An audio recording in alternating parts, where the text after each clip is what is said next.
Welcome back to the High Value Man Conversation. This is episode 10. First off, friends, I want to say thank you for the last 9 episodes. This has been a passion project to be able to share the lessons along the way, to be able to help stop the PAM problem, that passive-aggressive man problem. That man struggles with women, work, and the world of men, and it is our responsibility as high-value men to help men break through the PAM problem. And this is a very special episode, number 10, because this is going to be our very first guest on the show. I've got a very special guest for you, my dear lady, Ms. Rachel Scheer. We shot an episode inside the studio, and I want to share with you guys because it is all about how to attract your own high-value woman. So for you single guys out there, or for those of you that are in a relationship, you're looking how to attract a certified 10, a woman that matches and meets your values. It is truly a high-class, high-value, and highly attractive woman. You're going to want to pay attention to this episode because you're going to hear directly from a woman herself the 4 things that you need to do as a high-value man to stand out amongst the crowd, to attract her, more so than anything, to keep her once you get into a relationship. So without further ado, let's hop into the episode. Rachel Scheer, thank you so much for joining us. Boom. I am Rachel. And I'm Erin. Well, gentlemen, this one is off the market, but if you want to find a high-class, high-value, highly attractive woman that matches your high-value life, then this is the episode to tune into. We are going to be talking about the 4 steps that you can take to attract this high-value partner here today. And a lot about our background. It took us really a while to step into the versions of ourselves that we wanted to be in order to attract the type of partner that we wanted to. We're going to go tactical and practical, give you 4 steps, 4 takeaways to attract your high-value person. And step number 1 is probably the most important. It leans into exactly what Rachel said, is you got to be what you want to attract. You attract what you are by who you are essentially being. And I know for a lot of people, we have this laundry list of what we want in a partnership. We want them to be attractive. We want them to be tall and handsome. Maybe not for you, but we have this whole list. There's a little bit of a dig there. I'm not tall or handsome. I mean, not what you probably want in a partnership, right? Right. Are you saying I don't want them to be tall or handsome? No, probably Correct. not. Okay, correct. That is correct. That is correct. But I am tall and handsome in comparison to what you were looking for on your list. You're very handsome and bearded. And the perfect height for me. You're my size. What a great answer. This is how you undig yourself from a hole. Yes. But it's true. You do attract essentially who you are overall. And most of us have this laundry list of what we want essentially in a partnership. But a lot of us aren't really emulating that in ourselves ultimately. Yes, and I know you've probably had conversations with your girls in your coaching. I know I've had plenty of conversations with my single guys in coaching in regards to here's what I want them to do. Here's how I want them to show up. And they give a laundry list. They give a whole list of all the things. What are some of the things that you often hear from your female clients that they're looking for in men before we tell them the big secret? A man who has integrity. Integrity. A man who follows through and keeps his word. I think that is one of the biggest things that women can build up resentment for in relationships, is someone who doesn't follow through. I know for myself, one of my biggest pet peeves is that in of itself, is someone who doesn't follow through on the things they say they're going to do, no matter how small that they are. I always hear from my guys, they want a woman that is physically fit, that takes care of themselves, that looks great in PJs and pajamas as well as a night out, and can wear both sides of the outfit, but takes care of their health and priorities. And so the thing we always tee back to our clients, one-on-one, is that you better be doing those things. You better be a man of integrity, or you better be a woman of integrity. You better follow through with your word, and you better take care of your body as you're having conversations, because you attract back to you what you are. So that's really step 1, right? Yeah. Is you got to be what you want to see. to be you have to emulate what it is that you're looking for essentially in that person. And I know one thing really early on, and I work with a coach myself, and I know you worked with coaches too. We're coaches. I coach women. You specifically coach a lot of men. But I was working with my coach, Dr. Britt. She's actually been on my podcast before. And one of the things she had me do is actually create a list of all of the traits, physical traits, emotional traits, and just really anything that I wanted in a partner. And I had a long list of all of those different physical attributes. Some of them were, I will say, must-haves. We call these the non-negotiables, and some of these were the I'd like to have. I'd like to have these. For me, like, height was I'd like to have. I love you. Guys, I'm a very good height for anyone out there that's wondering. 5'8.5". It is a solid height. But it wasn't a non-negotiable. But everything you had were non-negotiables on my list. Someone who prioritized their body, their fitness, their mental health, somebody who put God first, someone who prioritized relationships, whether that was their friendships, their family. All of these things were things I was looking for in a partner that were non-negotiables for me. So I think sometimes it is okay to say, I would like to have these things. Or I think for you, even like curly hair, right? It's like one of your, I'd like to have these, but it wasn't essentially a deal breaker. But guess what? It was a nice little surprise. So I've built out my vision for an ideal partner for many, many years. And it had these attributes. Not only from a physical side, but attributes from an emotional side, a relationship side. Because at some point down the road, we're going to get old and wrinkly at some point, and it's going to happen to both of us. And I want to make sure that the foundation inside the core is something that I'm always going to be attracted to. And so things like being able to be in the same space, healing, coaching, being able to work with people, understanding ambition and drive, which is another topic that we both want to lean into, because we love the entrepreneurial world. We love coaching. We love helping. We love high speed. In fact, this morning was a perfect example. You were on like lower speed, like check-in in the morning. I was on high speed, high adrenaline, and we got to calibrate with each other. And that's so important in a relationship, is to be really clear with what you're looking for. But just like we said, step number one is you have to be it before you can see it. So if you want to have those behaviors in somebody else, you first have to emulate them in yourself. Like that is step number one. If you want more from your relationship, your partner, if you're new in the dating realm, you have to become that person that is going to attract that ideal partner. And I do think there are some like certain traits that most of us look for that create what we may call, quote unquote, a high value woman, a high value man. That's essentially what we're all looking for. So what are some of these traits? And I know there's unique things like we're all looking for, whether that is height, bearded dude, tatted up, curly hair. These are all just different like physical traits. But I think at the core, there are certain attributes, more so from like a personality, a standards, area that we're looking at that most people desire and want in a partner, which means that's what we really have to become. We have to become somebody else, someone who is high value. So what are some of these traits you would say for men specifically that you see? Or maybe let's start with what maybe is a turn off, would you say? Maybe I can answer that one. I got a few. You go first, though. You go first. No, you go first. Okay. Turn off in regards when you're really trying to figure out, when you're trying to land that high value person and you're listing out, what would be wife material, what would be mother material.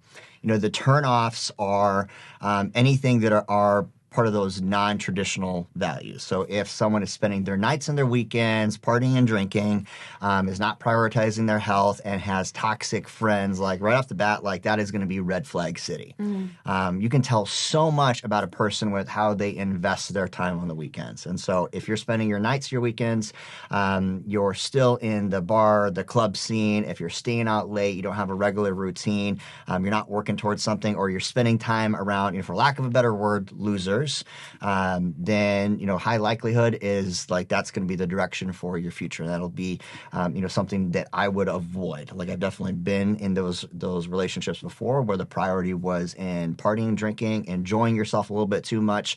And those are not long-term qualities that men are really looking for. We're looking for something where we can build a nurturing, family-based relationship, because I want to make sure that, A, you prioritize your healthcare, your self-care, and your friends. You're going to prioritize your healthcare, your self-care, and the family. And so that's one area, is what are you doing with your free time? Yeah. How do you spend your free time? And I know for me, like passivity, laziness, that is like a massive turnoff. And I think this goes on both sides, right? This isn't really gender specific, male or female. But for me, a high value person, a high value man is somebody who feels like they have a sense of a purpose in their life. And this purpose can be tied to really anything. This purpose could be tied to their faith. I know for you and I, we had a lot of conversations about faith very, very early on in our coupleship before we were even boyfriend and girlfriend. We went down so many different rabbit holes, but we made it clear that faith was something that was a non-negotiable in both of our lives, that we wanted a partner who had faith as a foundation. We wanted to grow in our faith. We wanted to have conversations about faith. We actually read books together that were faith-based, a lot of John Eldridge's books, which are incredible. You should definitely check those out. Yeah. Wayne Dyer. But really having a sense of purpose can be so many different avenues in life. It could also be your business. I know for me, I'm very, very passionate about what I do with functional medicine and helping other people. It doesn't always have to be necessarily tied to your job, though, or your career. For you, I think where we connected very well is you're in the line of work of helping men heal. You're a coach. I'm a coach. You're on the fitness side. I'm a little bit more on the nutritional side, so we're able to connect, speak a common language there together. But really, we both had a sense of purpose, something that we were incredibly passionate about. Yeah, our weekends weren't spent drinking, partying, and, out. We were literally focused on our craft. We were focused on self-care on the weekends. We were focused on making sure that we were getting enough sleep. We were focused on exercise, physical stuff, so that it allowed our Monday through Friday to be more optimized. Like that was a big thing, is like, how are you spending your weekends? For me, that allowed me to see a lot more behind the scenes. Yeah, we were using our weekends to create a life that we truly loved. For some people, their passion may be in art, in writing. Right. For someone else, it could be literally just how they show up in their day-to-day interactions. I always tell a story about this guy who lived at my apartment, and he literally was just like the happiest, most joyful person. In every encounter, he said hi to everybody. And I'm like, that dude is living his purpose, because he is just emulating this incredible energy in literally everything that he does. So someone who is living a life on purpose instead of a life by default, but instead they're living a life by design. That is one of the most sexy things I think that you can do that will help attract a high value person. And make you more attractive in general, because again, it's all about what you do for yourself that attracts people around you. Yeah. Number two, I think I heard you saying that is, taking care of your body. It is unattractive when we trash our body. We treat it with disrespect. We're going out and we're drinking. We're eating foods that don't love us back. I like to think of my body as, as a Ferrari or a G-Wagon, because that's what I drive. And I'm going to put the very best into my body. I'm going to treat my body with respect because I respect my body. I respect my temple that God has given me. And that is something that is very alluring, that creates massive, massive value. And that can be through fitness, through exercise. For both of us, fitness is a huge part of our overall life. This can be through nutrition, the foods that we eat. But I think even beyond that, too, this can be mental self-care. Yeah, our mental health, prioritizing a good mind, whether that's through faith, whether that's through meditation, whether that's through healing and doing the work.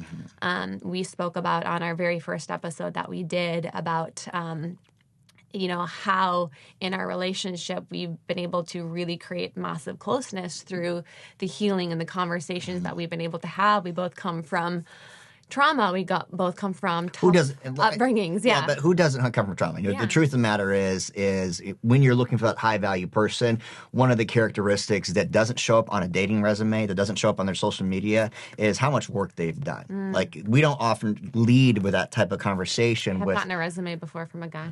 You showed me, and it was I'm impressed. Honestly, guys, there might be another way. Don't do that. It might work. It might work, because we'll talk about that in step 3.5. Is how do you stand out inside of the fishing pool?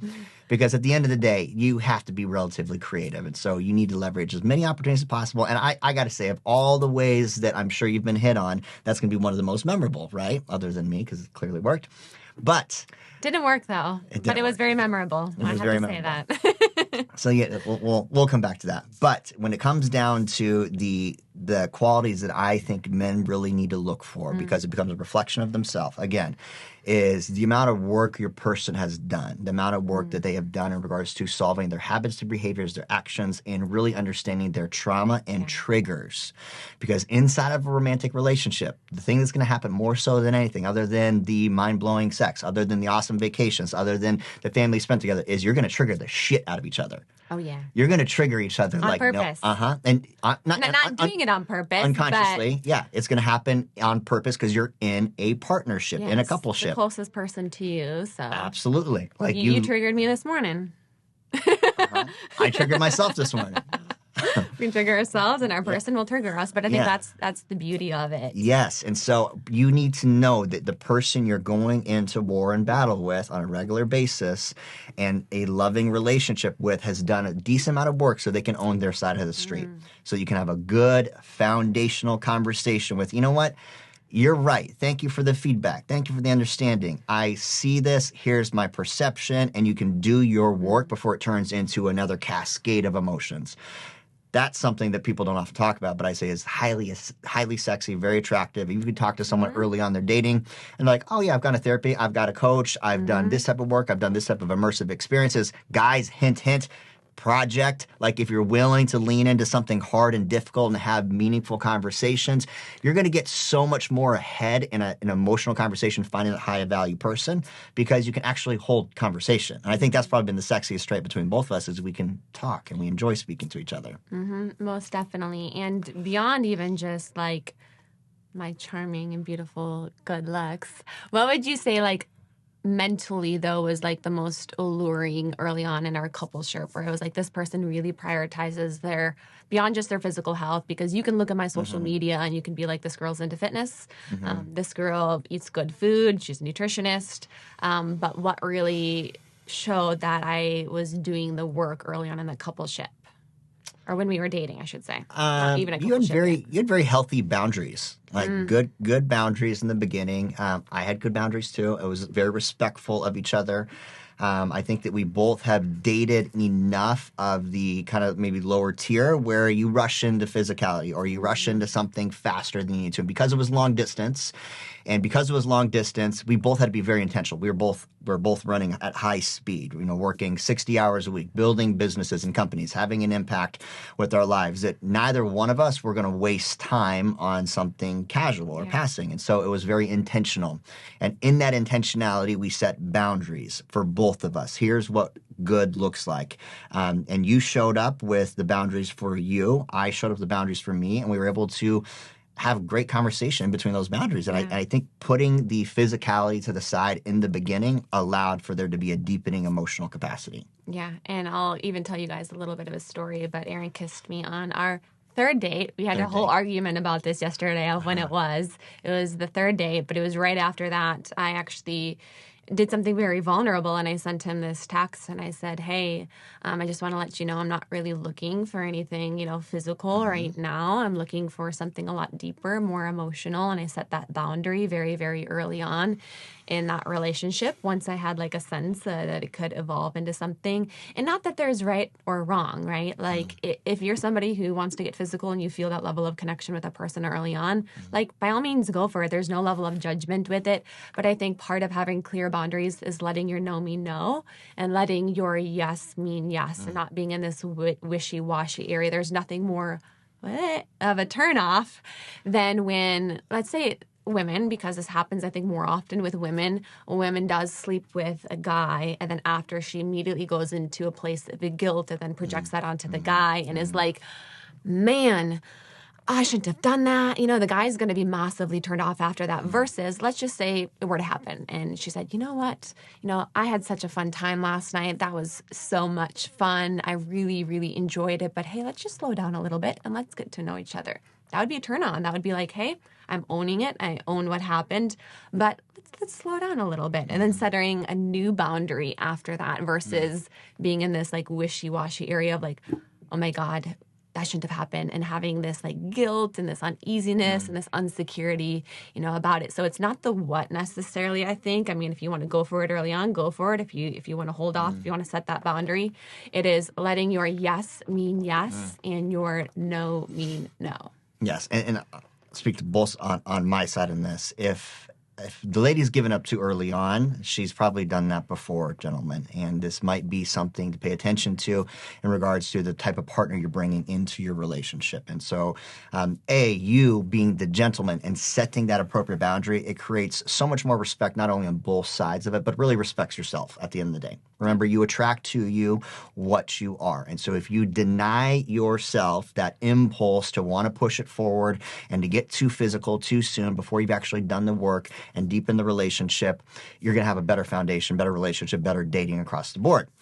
But what I love about it too, because there's something also I did very intentionally in the beginning, I was very clear with my intentions. As a former nice guy who's been a people pleaser, who used to have so many female friends, all the girlfriends in the world, because I didn't know how to ask for what I wanted. I didn't set the intention out, hey, listen, I want to date you. I'm interested in you. I'm pursuing you. I don't want to be your friend.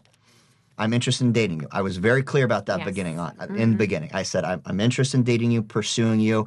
I believe we've got a connection. I painted a picture and a vision for our relationship. I said I could see us working together. I could see this type of thing happening. I was very, very intentional. I was not the nice guy in the beginning saying, let's just be friends. We can hang out, have coffee sometime, and I'm going to be your girlfriend. I'm going to help you move. And fuck that, guys. The issue with the world nowadays is guys don't know what they want, and they're afraid of actually asking for what they want. Women will respect you more when you say, you know what, this is what I'm doing. I'm willing to take my time because I'm not a rush. I'm not in a rush. And I know that I'm worth it. I know that you're worth it. I know that we're worth it. And actually, one thing that Erin did is he sent me a text right after I sent that text about setting my boundary. And he said, hey, you know what? No problem at all. I'm in zero rush, but I want to make very clear to you what my intentions are. And I have zero intentions to be your friend. I forget what you said after that, but it was about like, I want to see where this goes. I want to, be more than just a friend to you. And I have zero intention of that. And I said, men and women can't be friends. That can be a topic for another. That's a whole nother topic. But as a whole, men and women should not be friends. It diminishes the masculine spirit. It doesn't really allow women to show up the way they need to. And if you're going to be having friends with women, you need to be pursuing and dating them strictly, or you need to have better boundaries. Well, I think men and women and operating on the same energy calibers, men in their true masculinity, women in their true feminine, there's going to be this sexual tension. But when there's a caliber opposites, then that's where those quote-unquote friendships can be created, but they never end up working out. Like you said, a podcast for a completely other time. But yes, you set your boundary right back. Hey, totally fine with that. I respect that you don't want anything physical, that you want to take this slow, but I'm not here to just be your friend. And that's what actually, I think, created the space for, the next step. Yeah, for the next step, essentially. One last trait I do want to kind of touch on while we're on boundaries is really that integrity piece. And I know that I mentioned it really, really early on.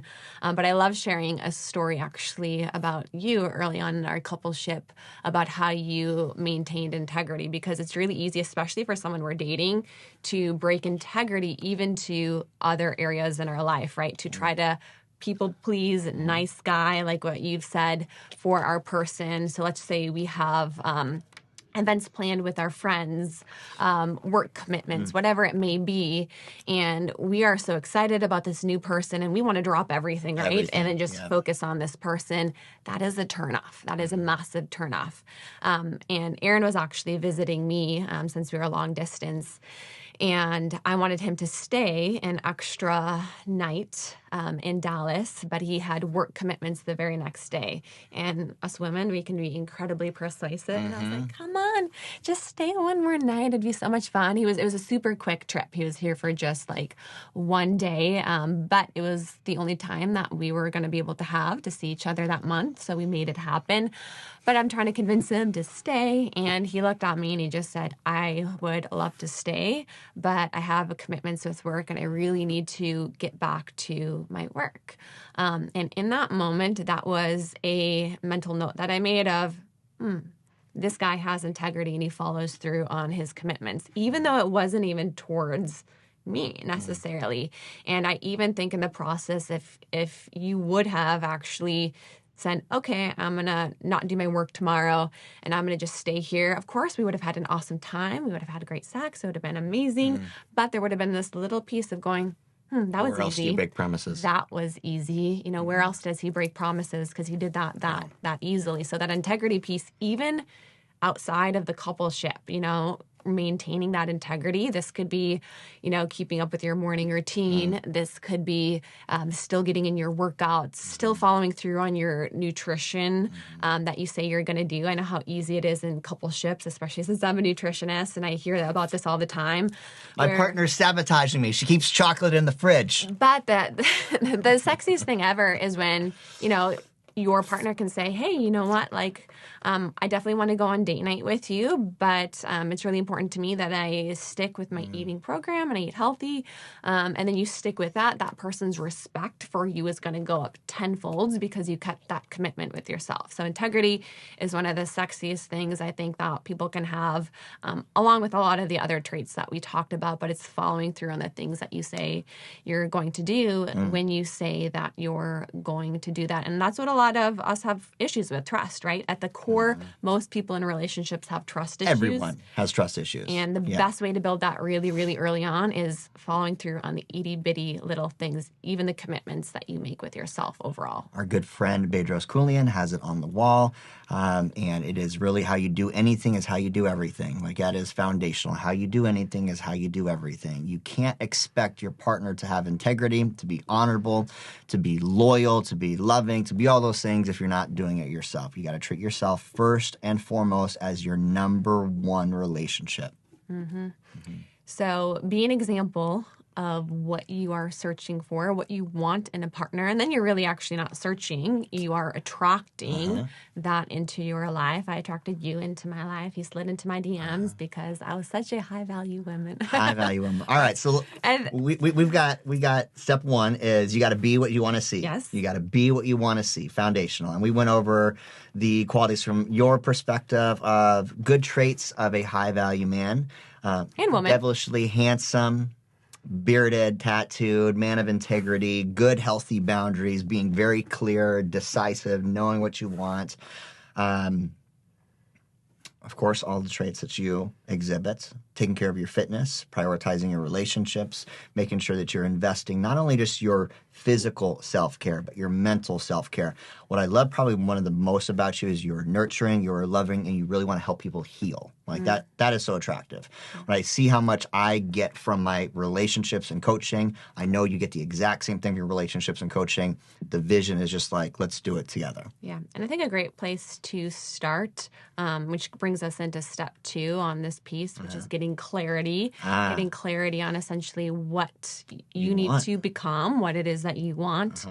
It is to create that list overall, but you can actually take a look at your core values. If you look at what your values are, and most people have never actually taken a moment to get clear on what their core values are. In complete transparency, it wasn't until about a couple years ago when I was working with a coach who made me do this. I got clear on my core values, and as I got clear, I knew exactly what my non-negotiables were in a partnership, because your core values are going to be your non-negotiables at the end of the day. It's the faith, it's the family, the relationships. It's going to be prioritizing a healthy body and mind. But everything else, right? Like having a beard or whatever isn't necessarily a core value I have of myself. It's I'd like to have this. These would be traits like, cool, I'd love to have this in a partner. But these core values are my non-negotiables. I will not negotiate ever. And I love when you can get clear on your core values because you can use this as a filtering mechanism in every area of your life. You can use it for romantic relationships. Business you can use this for business relationships. You can use this for a decision that you have to make in your life. Does this align with what my core values are? And if it does, go for it. If it doesn't, you can immediately step away from it. So getting clear on your core values is going to get clear on what your non-negotiables are, and then just write out whatever the heck you want. Yeah, in a partner. It's fun. It is fun.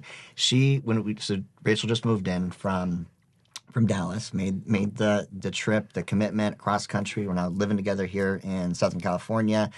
And during the move, you found a little note that you had written to yourself. Yeah. I had wrote down everything that I wanted in a partner. Before we had ever met. Yes. Before we had ever met, she showed it to me, and it was neat because it had a lot of mostly everything that I'm already doing in the relationship. Yeah. It had all of those traits that I mentioned. Someone of faith, someone who prioritizes fitness, a man of his word, a man of purpose. I mean, all of the things that you are, Beba. Yeah. I had my vision for my ideal partner written out a number of years ago as well, and one of them, the only marker that Rachel doesn't line up with, was curly hair. Was curly hair. It didn't. And so when we were in Costa Rica this last December, and your first vacation together, we're relaxing, a couple days in, I noticed her hair is like super, I was like, is this curly hair thing? What's this all about? And I don't really only ever seen her with straight hair. She's like, oh yeah, I'm naturally curly hair. So there you go. There is manifestation in action. You get exactly what you want when you're clear and you live by your own core values. You attract to you exactly what's inside. Is that what happened there? You attracted my curly hair? I did. I like to think that it was a divine moment. Manifest, yeah. I actually, I had extensions for the longest time. For the girls who are listening, guys, you can probably tune out on this part. But I didn't like my curly hair. But Erin was like, I love the curly hair. This is what I've always wanted in a partner. So I actually started to let my natural hair down a little bit more, which is what you'll see here today if you're watching on camera. Love that. So step 2, clarity. And if you look at your list, you write out the list, and I'd say just the core values portion of everything, the non-negotiables, and you let's give the listeners a couple examples of your core values. I'll give a couple of mine so they kind of know what this might look like. Well, core values, ones I mentioned is faith. Okay. Growing a relationship, having an intimate relationship. For me, that was really, really important. Faith first. 2 would be relationships, prioritizing relationships, having play, joy, making that be a priority in your life. That's a priority in my life, so it needed to be a priority in my partner's life. Fitness, and fitness for me was more than just the physical part. It was having a healthy body and mind overall, and integrity, following through on the commitments, the things that we say we're going to do. Excellence. Excellence was also one of my core values. It was being the same person in all areas of your life. So those were a lot of my core values. What were yours? Or what are yours? Because really core values don't change. Growth is up there. Growth, someone that is growth-minded. When I think about how much all of life really comes down to the understanding that we are given all of our pain so that we can grow through it and really provide branches and tree and shade for all those that are on the path. And so I think both of our line of work has come from a massive amount of personal growth. And so I love that about you. I love how much you are growth-minded. I had never met anybody that had read more books than me or that was reading as often as I do. And so when we first talking about all of our long distance conversations, it was always about, what are you reading? And here's what I'm reading. Here's something that I learned this last week, podcasts and documentaries and stuff like that. So I love growth minded. I think that is just such an essential part of who I am as a person. Integrity. I have given you this compliment so many times. I like how consistent you are. Like, you are consistent. You are almost to a fault. Almost to a fault.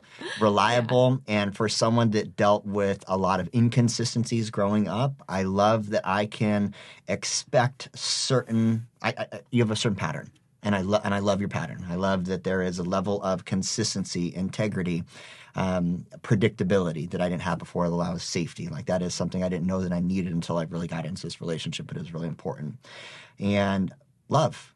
I think love is an absolute Core value? Core value. Absolute. Foundational core value. And it shows up in so many different ways, but it really shows up with myself when I am present in self-care and being able to really be fully in the moment. And I know with you, it shows up in the exact same places.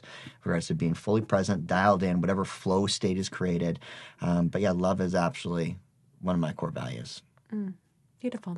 Yeah. And if you notice, none of these were, I think, things that were more like physical attributes or things that could... The physical attributes are all icing on a cake. Yeah. Those are like I'd like to haves, essentially. But these are your non-negotiables. If I didn't emulate some of these things, it would have been like, this relationship could be great or it could be good, but it's maybe not essentially what I'm wanting in my life. And my actual coach, Brittany, who I was working with at the time, I was even dating someone before Erin and I started to date.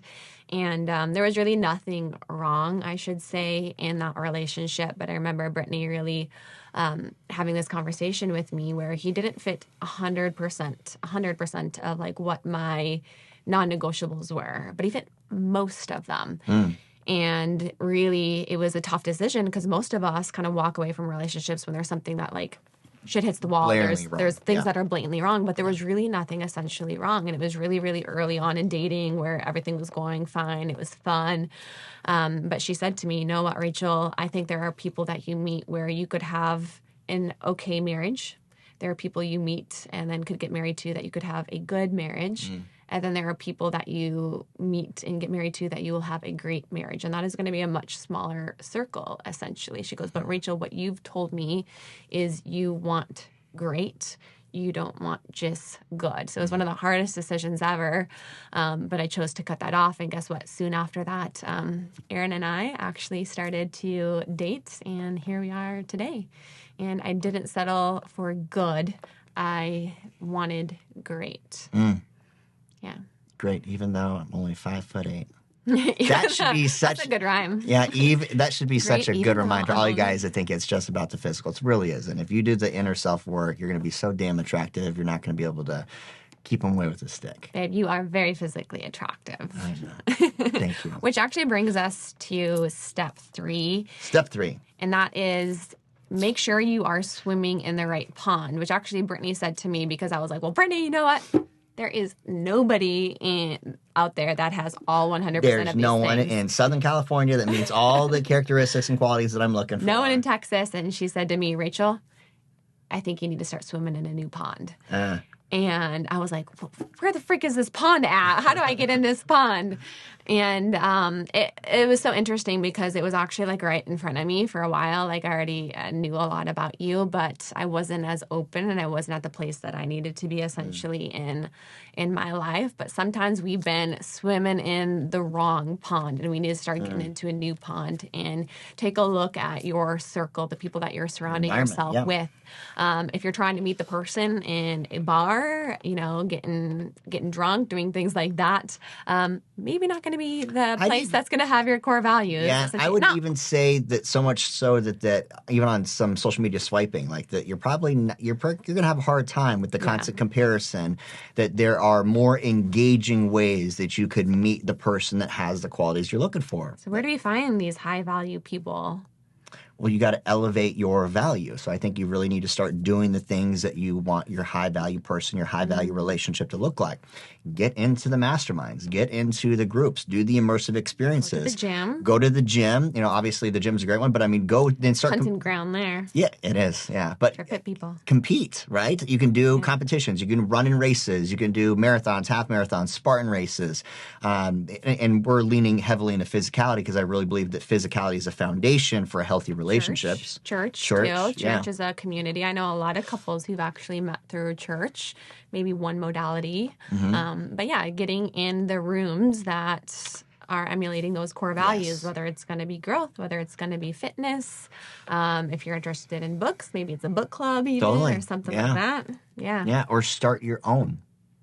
Ooh, start your own. Start your own. You could even say that this was a 4-year plan to meet you starting the project, that we built this men's personal development program specifically so that I could land a high-value woman. You could land a Rachel Scheer. Yeah.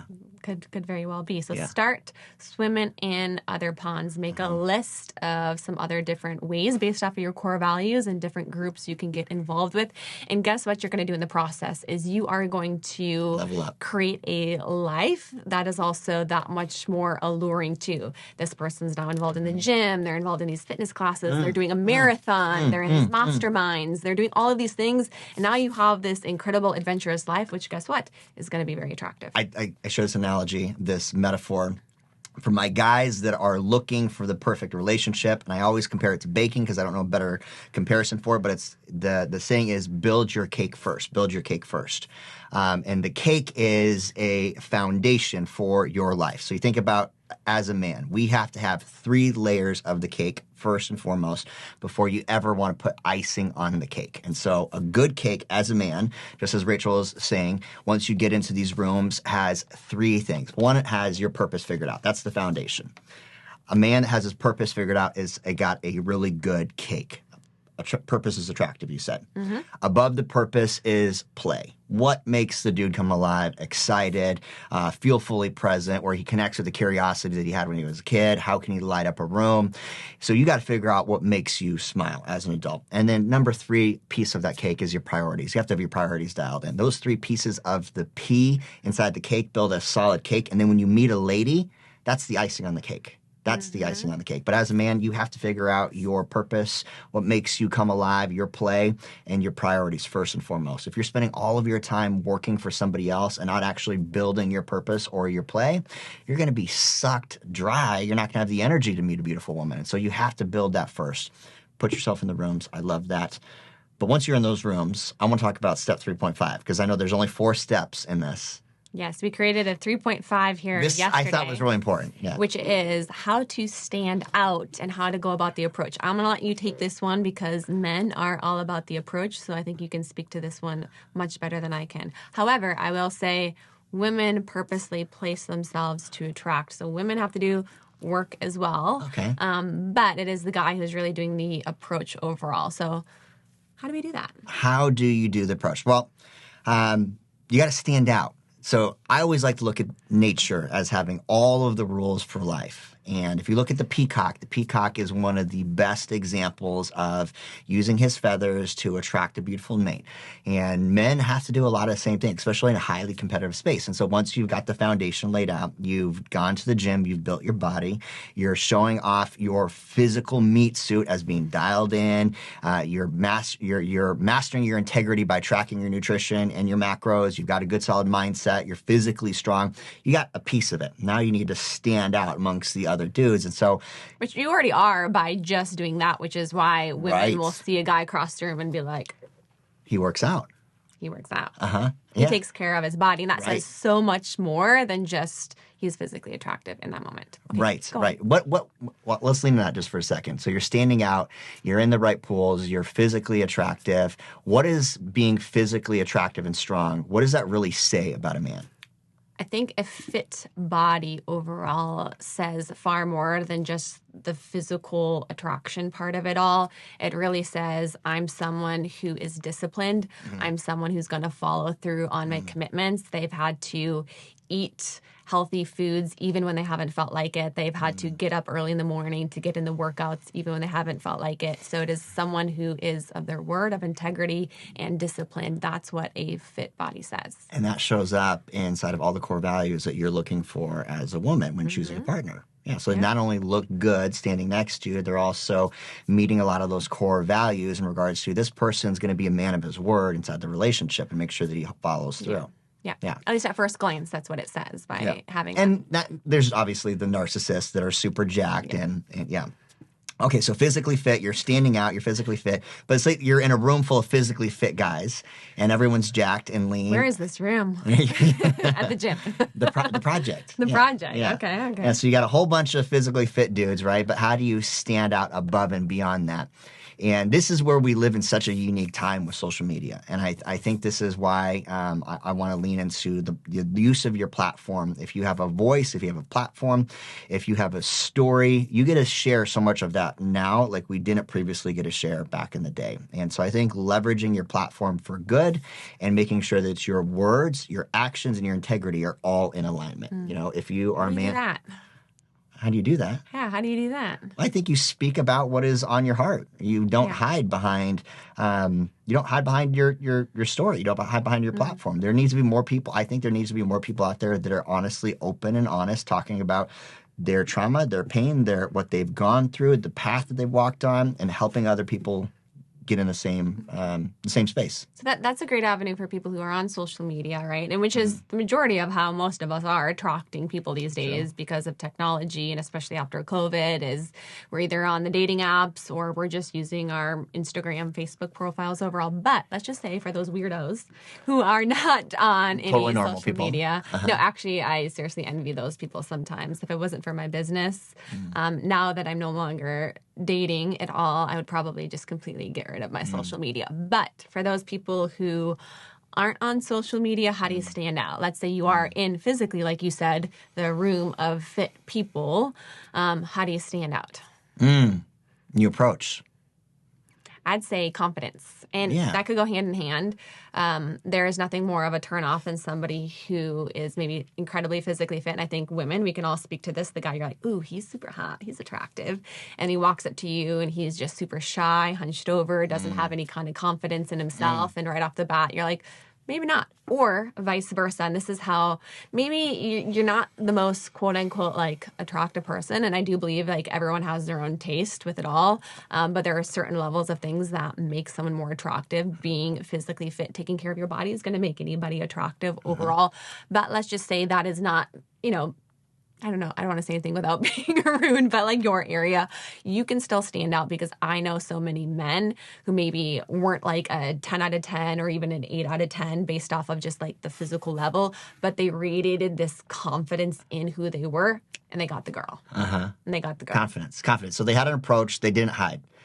An approach and they didn't hide. They didn't hide. Okay, so you could use that to leverage your platform and not hiding behind, your social or whatever, but you can also do that obviously in person. The same rules apply. It's to be who you are authentically, approaching what you're seeking, and saying, hey, listen, these are my intentions. I want to take you out on the dance floor, spin you around a little bit. Let's just see if there's any chemistry. That could be a little intimidating for some women, I think. Yeah, the immediate like approach, but I think most women would like it. But I think it is just having an approach and being completely authentic to yourself, not trying to put on an image or a mask or trying to be someone else. If you kind of walk up there and you puff up your chest and you're like trying to be overly confident and it's like a facade, we also will see through that very, very fast. We all know the guy who walks around in the gym who's like this and you're like, please stop. And that's a turnoff, right? But they're trying to emulate like this confidence overall. So it is like this balance. It's about being authentically yourself, but confident in who you are. Confident in who you are, not just I'm going to emulate confidence and putting that on as a facade, but I am confident with who I am as a man, who I am as a woman, as a person. Goes back to... Which may be weird as hell. And if you're funny, you're weird as hell, use that to your advantage. Own it. Yeah. Be your freak. This goes back to... I like that. Throw the freak in there. Yeah, be the freak. That goes back to step one. You attract what you are. And so you really got to understand who you are, define your core values, spend some time on that journey, do the deep work, be super, super clear, put the time in the gym, be disciplined, all of it so that you can have this approach and stand out amongst the room. We could say you approached me first because you slid in my DMs, but physically in person, how did I approach you first? In the gym.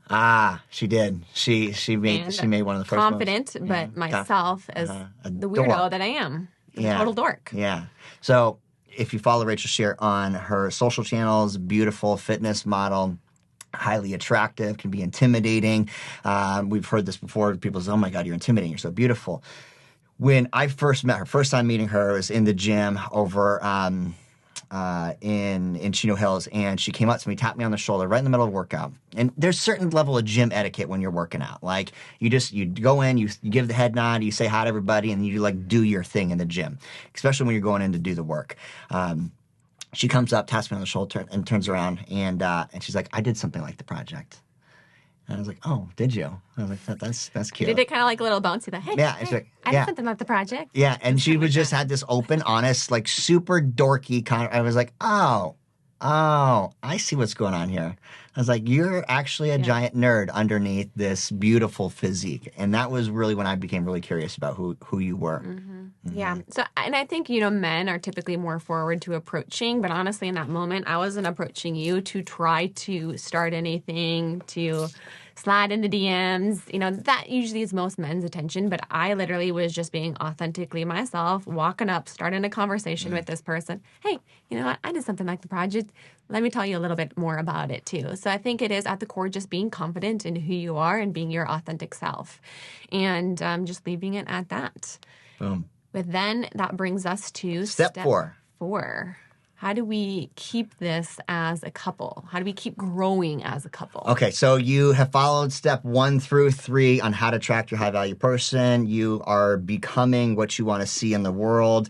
You've gotten super clear as to your relationship priorities, your overall core values. You're swimming in the right pool. You've done these 3 things. You met the person. You landed on. They said yes. You started to date the person. And you're all in and you're excited. Now this is the biggest thing where the gap can often happen in relationships is how do you continue growing as a high-value couple? Well, I think you got to continue doing what you did back in the beginning. You go back to the basics. You continue growing together. You get back on unstable ground. You focus on attracting to yourself what you are building in yourself. And so you keep prioritizing your fitness, your integrity, your personal values. You keep building your own cake, your purpose, your priorities, your play. You continue to do new and exciting things, but now you do it hand in hand with the person that you've said yes to. And you keep doing new things. Don't stop doing the things that you did, especially for yourself early on, or really at any time during that coupleship. If you're someone who prioritizes your fitness, your nutrition, don't stop doing that just because you got in a coupleship. That is actually what attracted that person in the first place. If you're somebody who emulated faith and that was a big part of your foundation, don't stop in that area. We have to continue to grow in our areas of core values. So especially first and foremost with ourselves. And then of course, as a couple, most of us get together as a couple because we share those core values. And now what a beautiful opportunity to not just grow like we were alone, but now to grow together in our faith, to grow together in our fitness, to do things like a marathon. You and I did a 3-hour-long workout here this last week and just carrying around heavy shit and running a mile, pushing up a car.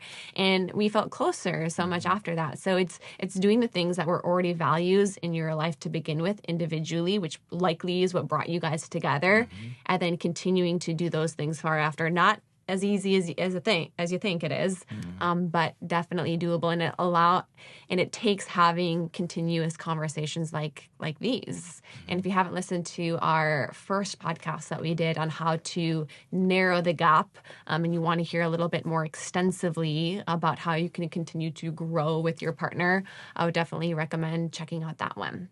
Yeah, because what happens too is once you attract this high value partner, if they maintain on the path of high value attributes, they're always going to be growing, which means you're always going to be growing. And if one of you stops growing, that's the point when the gap happens. And we talked about the gap in the last episode. I would recommend you go back and check it out. Or if you just want a refresher, to get out of the gap, to narrow it and get back on foundation firmly together, you have to do things together continuously. Always build a new adventure. Always have something to look forward to. And always prioritize the newness, the fun, the novelty, and the intention like you did before.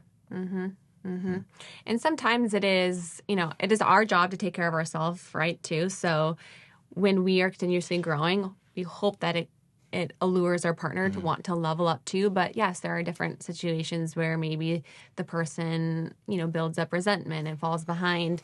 And that is where we get to really dive in to do a lot more of the work overall there, which will be a lot more of what we're talking about on this podcast too.